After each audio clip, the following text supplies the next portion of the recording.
सेवक आपके मध्य आपके विषय थायराइड डिसीज पर चर्चा के लिए वॉल्यूम 131 यानी कि 131 के माध्यम से उपस्थित है एवं निवेदन करेगा कि इसे अंत तक ध्यान से सुने एवं देखें तथा उन सब रिश्तेदारों एवं मित्रों से साझा करें जो इस बीमारी से ग्रसित हैं, क्योंकि इसमें कारणों, घरेलू उपायों एवं साधारण क्रियाओं पर चर्चा करेंगे। मेन फंक्शन हमारा पिट्यूटरी ग्लैंड से जब शुरू होता है तो यहाँ से यहाँ पे जो है थायराइड स्टिमुलेटिंग ग्लैंड्स यहाँ पे जो होते हैं वो यहाँ पे फिर T3 T4 ये जो हमारा थायराइड ग्लैंड है इसमें से बनते हैं और कैल्शियम बनते हैं जो कि दूसरे ग्लैंड्स को और हमारे बिग ऑर्गन्स को कंट्रोल करते हैं और हमारे शरीर को ऊर्जा प्रदान करते हैं। तो यह जो थायराइड डिसीज है ये यहाँ हमारे तितली के आकार की जो आप देख रहे हैं कि इसमें जब कोई गड़बड़ी होती है या स्वेलिंग हो जाती है या डैमेज हो जाती है तो इसको ट्रीटमेंट के लिए कई प्रकार से किए जाते हैं, लेकिन आज हम जो आपसे ट्रीटमेंट में जब जाएंगे तो हमारा सिर्फ उस ट्रीटमेंट को सहयोग करने का होगा कि हम किस प्रकार से इसको नॉर्मल रख सकते हैं। अब यह जो है दो प्रकार की विशेष तौर से डिसीज होती है, हाइपो और हाइपोथायराइडिज्म। कि हाइपो में क्या होता है कि आपका वजन बढ़ना शुरू हो जाता है, आपको भूख कम लगती है, आपके बाल झड़ने लग जाते हैं, बाल रूखे होते हैं और आपको ठंड लगती है। इसी तरह हाइपरथायराइडिज्म में क्या होता है कि आपको गर्मी लगती है, बाल झड़ने का तो इसमें भी होता है और भूख ज्यादा लगती है। तो अब यह बीमारी के लक्षण की डिस्कशन हो गई। अब यह बीमारी के कारण क्या है? मुख्यतः 4 कारण होते हैं, जैसे जेनेटिक कारण, दूसरा होता है ऑटो इम्यून डिसऑर्डर, तीसरा होता है हमारा लाइफस्टाइल डिसऑर्डर, चौथा होता है मेटाबॉलिज्म सिस्टम का डिसऑर्डर हो जाना। जेनेटिक में आप सबको पता है कि यह डिसीज हमारे को बुजुर्गों से भी मिलती है। अगर हम पूरे परहेज करें और अपने आप को मेंटेन रखें तो इस डिसीज से बच भी सकते हैं। दूसरा ऑटोइम्यून डिसऑर्डर क्या होता है कि हम कई बारी क्रोनिक डिसीज की वजह से दवाइयाँ लंबे समय तक खाते हैं, जैसे शुगर है, हार्ट प्रॉब्लम है, किडनी की प्रॉब्लम है, ब्लड प्रेशर की प्रॉब्लम है। इनकी दवाइयों से अंदर जो रिएक्शन होते रहते हैं हमारी बॉडी में वो भी इस डिसीज का कारण बन जाते हैं। इवन सेवक ने अभी रिसेंट रिसर्च पढ़ी है कि थायराइड मेडिसिन से भी इन्फेक्शन होते हैं। इससे क्या होता है हमारा जो इम्यून सिस्टम है वो नेगेटिव काम करना शुरू कर देता है कि हमारे अंदर से पॉजिटिव जो बैक्टीरिया है उसको भी जब खत्म करता है तो यह नेगेटिविटी हमारे शरीर में आ जाती है, तो हमारा शरीर जो है वो जर्जर होना शुरू हो जाता है इस डिसीज की वजह से। यह डिसीज जो है। अब तीसरा क्या है? Lifestyle disorder. लाइफस्टाइल डिसऑर्डर क्या है कि हम कभी ज्यादा गर्म खाना शुरू करते हैं, कभी ठंडा खाना शुरू करते हैं, फ्रिज की चीजें निकाल कर सीधी ले लेते हैं, पानी गर्म सीधा ठंडा पानी ऐसे ऐसे पीना शुरू कर देते हैं। ये चीजें। दूसरा, हम अपना खाना टाइम से नहीं खाते, अपना सोना हमारा टाइम से नहीं होता, नींद हम पूरी नहीं करते, हम अब व्यायाम बिल्कुल नहीं करते, हम अपने शरीर को क्रियाशील नहीं रखते। आजकल जैसे हम गाड़ी में जाते हैं वो भी एसी वाली है, घर में रहते हैं वो भी एसी है, ऑफिस में जाते हैं वो भी एसी है। मेटाबॉलिज्म डिसऑर्डर में क्या होता है कि हमारी जो पाचन क्रिया है वो हम मेंटेन नहीं कर पाते और हमारे दूसरे ऑर्गन भी, क्योंकि इस ग्रंथि द्वारा ही छोड़े गए कैल्शियम और ये T3 T4 या ये अपना TSH इनके द्वारा कंट्रोल होते हैं। इससे क्या होता है हमारे लीवर में परत जम जाती है, हमारे पेट के ऊपर भी ऐसे परत जम जाती हैं, हमारी किडनी के ऊपर भी ऊपरी भाग में परत जम जाती हैं। ये जो है हमारे को हम जैसे सेवक ने आपसे डिस्कस किया कि मेटाबॉलिज्म और हमारी पाचन क्रिया डिस्टर्ब हो जाती है, हमारे यहाँ यूरिनरी पोर्शन में भी हमारे ऐसी प्रॉब्लम आनी शुरू हो जाती है। तो यह अगर हम अपने आप को क्रियाशील रखें और अपने दिनचर्या को प्रॉपर रखेंगे तो हम इस बीमारी को कंट्रोल में रख सकते हैं एवं पूरी तरह से भी इससे मुक्त हो सकते हैं। लेकिन यह बीमारी कई बार हमारे शरीर में अल्सर होते हैं या कैंसर सेल्स होते हैं, उसकी वजह से भी इसके सिम्टम आते हैं। उसके लिए टेस्ट वगैरह करवाने से ये सारा पता लगता है। अब आप सोच रहे होंगे कि क्या करें कि इस बीमारी को कंट्रोल में रख सकें या यह बीमारी हमें ना हो। इसके लिए सेवक सब प्रथम यह कहेगा कि नींद पूरी लेनी चाहिए, प्रोसेस फूड्स और पैक फूड्स बिल्कुल नहीं लेने चाहिए, अवॉइड करने चाहिए, जिसमें नमकीन के पैकेट, केक, पेस्ट्री, बिस्कुट इत्यादि बासी खाना ना खाएं। और सब्जियों में फूल गोभी, बंद गोभी, गांठ गोभी, ब्रोकली, शलजम ये ना खाएं। चॉकलेट, कॉफी, चाय, सफेद चावल, सफेद ब्रेड, रिफाइंड ऑयल इत्यादि बिल्कुल बंद कर दें। फल एवं हरी सब्जियां जरूर खाएं। मौसम के फल जैसे आप एप्पल है, केला है और पपीता है, बेरीज फल है वो ले सकते हैं। और तेल में आप नारियल का तेल और कच्ची घानी का सरसों ऑयल यूज कर सकते हैं। और दूध जो है आप विदाउट फैट वाला, जिससे आप जैसे गाय का दूध हो या दूध में आधा पानी मिलाकर प्रयोग करें और उसी दूध से बनी हुई दही और छाछ लें खाने के साथ दोपहर के समय। और अपने आप को हाइड्रेट रखें, आपके अंदर पानी की कमी नहीं होनी चाहिए। चीनी, नमक और सफेद चीजों को अवॉइड करें। जैतून का तेल भी आप यूज कर सकते हैं। आलू, टमाटर, शिमला मिर्च, बादाम, काजू, चिया सीड्स, खरबूजे के बीज, तरबूज के बीज, अलसी के बीज आप इनका प्रयोग कर सकते हैं। और टेंशन बिल्कुल ना लें, कॉन्स्टिपेशन अपने आप में ना होने, कब्जी ना होने दें और ज्यादा देर अपनी टॉयलेट में ज्यादा देर ना बैठे। अगर ऐसा आपकी आदत बन गई है तो धीरे धीरे इस आदत को दूर करें। आप जब ऐसे 2-4 दिन टॉयलेट में जाकर अगर आपको प्रेशर नहीं है या पोटी नहीं आ रही तो उठ के आ जाए, तो इससे आपकी ये जो है सिस्टम जो है ठीक हो जाएगा। अब आते हैं घरेलू उपाय पर। इसमें सेवक आपसे ये कहना चाहेगा कि सेफ गार्ड के लिए अपने ancient science and modern science दोनों का प्रयोग हम कर सकते हैं। मॉडर्न साइंस में जो मेडिसिन डॉक्टर्स, एलोपैथिक डॉक्टर्स आपको एडवाइस करते हैं वो आप जरूर लें, लेकिन एंशिएंट साइंस या प्राकृतिक चिकित्सा और आयुर्वेद इन चीजों का जब आप प्रयोग करेंगे तो इससे आपकी बीमारी में आपको सहयोग मिलेगा। आपकी एलोपैथिक मेडिसिन ऐसा ऐसा कम होती जाएगी। इस प्रयोगों में आप सुबह खाली पेट 2 चम्मच शहद एवं 2 चम्मच नींबू का रस खाली पेट ले सकते हैं आपस में मिक्स करके। अगर आपको शुगर है तो आप नींबू का रस और 1 चम्मच नीम का शहद मिलाकर ले सकते हैं। सुबह आप लौकी का जूस या आंवले का जूस 200 ml के करीब ले सकते हैं। दो आंवले का रस निकालकर एक शीशे के गिलास में पानी कोसा करके उसमें मिक्स करके आप ले सकते हैं।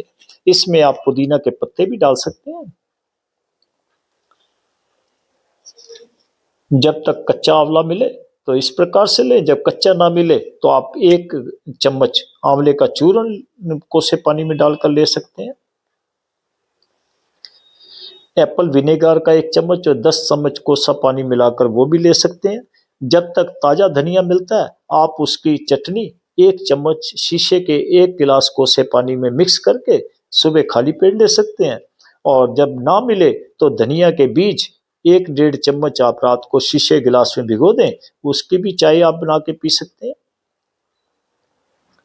और इसमें आप काली मिर्च, सौंठ और पिपली, यानी कि सौंठ का मतलब जैसे सूखी अदरक जिसे आप सुंड भी कहते हैं, पिपली जो लंबी काली होती है, आप इनको बराबर मात्रा में पीस कर रख लें। और जब आप जैसे दोपहर के समय खाने के साथ छाछ ले रहे हैं उसमें 1 चुटकी डाल लें, या दही खा रहे हैं दही में 1 चुटकी डाल लें, तो यह भी आपको इस बीमारी में आपको कंट्रोल करने में सहयोग देगी। और आप नींबू, अदरक और शहद कोसे पानी में मिलाकर ये भी, इनके रस भी थोड़े थोड़े मिलाकर ले सकते हैं बराबर मात्रा में। और खाने में खीरा, सेब, गाजर ये भी ले सकते हैं, इनका जूस भी पी सकते हैं। दोपहर खाने में सफेद चावल और सफेद आटा प्रयोग ना करें। जितना हो सके आप मोटे अनाज की रोटी खाएं, बाजरा, ज्वार, ये रोटी आपके लिए। और दाल, सब्जी, हरी सब्जियां खाना बहुत आपके लिए अच्छा रहेगा। दाल भी बहुत अच्छी है क्योंकि प्रोटीन युक्त होती है। कच्ची हल्दी की चाय बनाकर भी पी सकते हैं, जैसे आजकल कच्ची हल्दी मिलती है, थोड़ी सी कच्ची हल्दी पानी में डालें, बॉइल्ड करके उसको ले लें, शहद मिलाकर उसमें ले सकते हैं, 1 चम्मच शहद मिलाएं उतारने के बनाने के बाद। सोते समय आप पानी 1 गिलास के करीब बॉइल्ड करके उसमें 10-15 अजवाइन के दाने भी डाल दें। जब वह बॉइल्ड हो जाए, थोड़ा पानी कम हो जाए, तो उसको उतार के कोसा करके रात को सोते समय आप उसको भी सिप सिप करके पी सकते हैं। लेकिन यह जरूर ध्यान रखना है कि अगर आप कोई खून पतला करने की दवाई ले रहे हैं या हमारी बच्चियां या बहनें जो प्रेग्नेंट हैं, वो इन चीजों को सीमित मात्रा में ले और अपने डॉक्टर की सलाह से लें। आप घर के घी का भी प्रयोग कर सकते हैं, देसी घी जिसे कहते हैं, वह गाय का हो तो और भी बहुत अच्छा है। अब हम आते हैं एक्सरसाइज पार्ट पर, क्रियाओं पर। सेवक इसमें सर्वप्रथम आपसे यही कहेगा कि आप सुबह जब वॉशरूम वगैरह होके आए, सैर इत्यादि करें और अपने अंदर स्ट्रेच एक्सरसाइज उतनी करें जितनी आपके शरीर में सामर्थ्य हो। उसके साथ साथ कुछ प्राणायाम और कुछ योग क्रियाएं जरूर करें। इसमें हमने वो वाली एक्सरसाइज करनी है जिससे हमारी जो है ये थायराइड ग्रंथि जो है, ये थायराइड ग्लैंड जो है ये एक्टिवेट हो, क्योंकि इसमें कई बार स्वेलिंग आ जाती है, कई बार ये डैमेज होना शुरू हो जाता है और कई बार ये प्रॉपर फंक्शन नहीं करता। हम इसमें क्या करते हैं, जैसे भुजंग आसन है तो उसमें हमारी क्रिया क्या होती है, सांस लेके ऊपर जाते हैं, रोकते हैं, यहाँ पे ध्यान लगाते हैं, धीरे धीरे वापस आते हैं। इसी तरह से आप इसमें सूर्य नमस्कार भी कर सकते हैं। उसमें भी क्या होता है कि हमारी इस ग्लैंड्स को थोड़ा स्ट्रेच पड़ता है तो एक्टिवेट होता है। अब उसके बाद आते हैं कि प्राणायाम। प्राणायाम में क्या है कि अनुलोम विलोम। कि आप अनुलोम विलोम की विधि आप सबको पता है कि आपने सांस लेना है, लेकिन इसमें हमने थोड़ा सा विशेष प्रकार से करना है कि सांस लेंगे प्यार से और सांस को कुछ काउंटिंग तक 4 या 5 तक अंदर रोकेंगे, फिर धीरे धीरे निकालेंगे। जैसे लेफ्ट से शुरू किया, ये देखिए,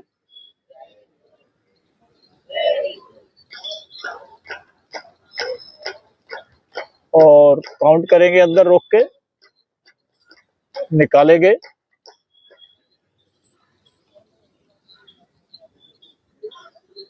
अब राइट से लेंगे,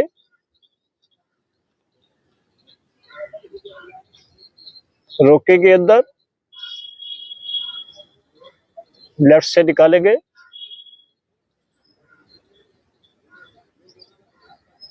इस क्रिया को हमने लेफ्ट से शुरू करना है और लेफ्ट पर ही समाप्त कर रहा है। जो लास्ट हम एक्सहेल करेंगे वो लेफ्ट पर ही करेंगे। अब दूसरी क्रिया क्या है, देखिए, हमारा थायराइड ग्लैंड का ये पॉइंट होता है, इसको हमने प्रेशर कैसे देना है उसके ऊपर ध्यान करना है। ये देखिए, इसको हम कई तरह से प्रेशर दे सकते हैं। जैसे मुठियां यहाँ पे अंगूठे को रखो अपने इस फिंगर के और ऐसे जोर से बंद कर लो। बंद करने के बाद अब आप इनको अपने घुटनों पर रख लीजिए। आसन अब कोई भी लगा लीजिए, सुख आसन, सिद्ध आसन, पद्म आसन, जिस भी आसन में आप बैठ सकते हैं, इवन चेयर पर भी बैठ के कर सकते हैं। ऐसे मुट्ठियों को बंद कर लेंगे और सांस, लंबे लंबे सांस लेंगे। इसी प्रकार से आप उज्जयी कर सकते हैं। इसको भी आप 2 प्रकार से कर सकते हैं, 2 प्रकार से कर सकते हैं। जैसे आपने सांस लेना है, जैसे आप सांस लेंगे तो आप ये करेंगे, यहां से जीहा को कर लेंगे, जीहा को गोल करके आपका सांस जो है इधर से अंदर जाएगा, यहाँ पे आवाज करता हुआ आपके थायराइड ग्लैंड से। ये देखिए, जीहा गोल की,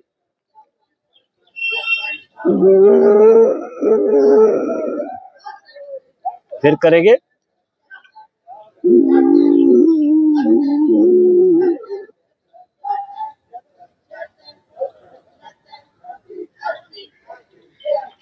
और इस तरह से उज्जयी प्राणायाम को सेकंड विधि क्या है कि इसको आप उसमें भ्रामरी शेप में भी कर सकते हैं।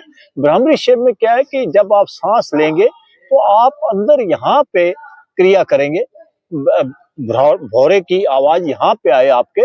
ये देखिए, सांस लिया, ऐसे आपने फिंगर रख ली, प्यार से कानों को बंद कर लिया, सांस लिया और सांस अंदर ही रहेगा लेकिन आप आवाज निकालेंगे और ध्यान अपना पिट्यूटरी ग्लैंड पे रखेंगे, क्योंकि देखिए पिट्यूटरी ग्लैंड से ही ये ग्लैंड्स जो है टीएसएच को जाता है, टीएसएच से यहाँ T3 T4 होते हैं जो T3 और T4 केमिकल्स बनाते हैं और यहाँ पे कैल्शियम बनाते हैं। ये देखिए सांस लिया,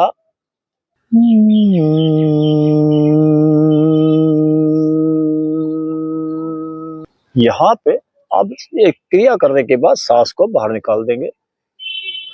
और इसी तरह से, क्योंकि आपको जैसे बताया है कि यहाँ पे हमारा थायराइड ग्लैंड का पॉइंट होता है, तो अब इसको हम शंख मुद्रा भी कर सकते हैं इसमें। ये देखिए शंख मुद्रा में क्या है, आपने पहले अपने लेफ्ट हैंड का अंगूठे को ऐसे पकड़ा और इस फिंगर, ये यहाँ फिंगर को आपने ऐसे ले आए। अब क्या है कि आपके देखिए थायराइड ग्लैंड पे प्रेशर पड़ रहा है, जो पोर्शन है ये देखिए, आप इसको जैसे मर्जी बैठ लीजिए, ऐसे बैठिए, शंख मुद्रा में आप बैठे हैं। इससे क्या है कि आपके थायराइड ग्रंथि पर हल्का हल्का प्रेशर पड़ रहा है। लंबे लंबे सांस लीजिए,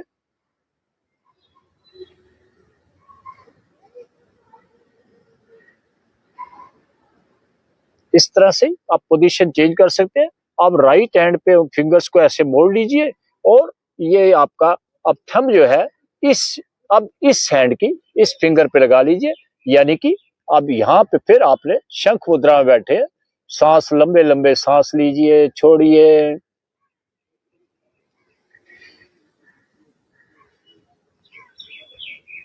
इसके साथ ही सेवक माँ श्री गंगा मैया इससे प्रार्थना करेगा कि आप सब स्वस्थ रहें, मस्त रहें तथा अच्छे अच्छे कार्यों में व्यस्त रहें और सेवक को इस वॉल्यूम को समाप्त करने की आज्ञा प्रदान करें। जय हिंद, जय भारत।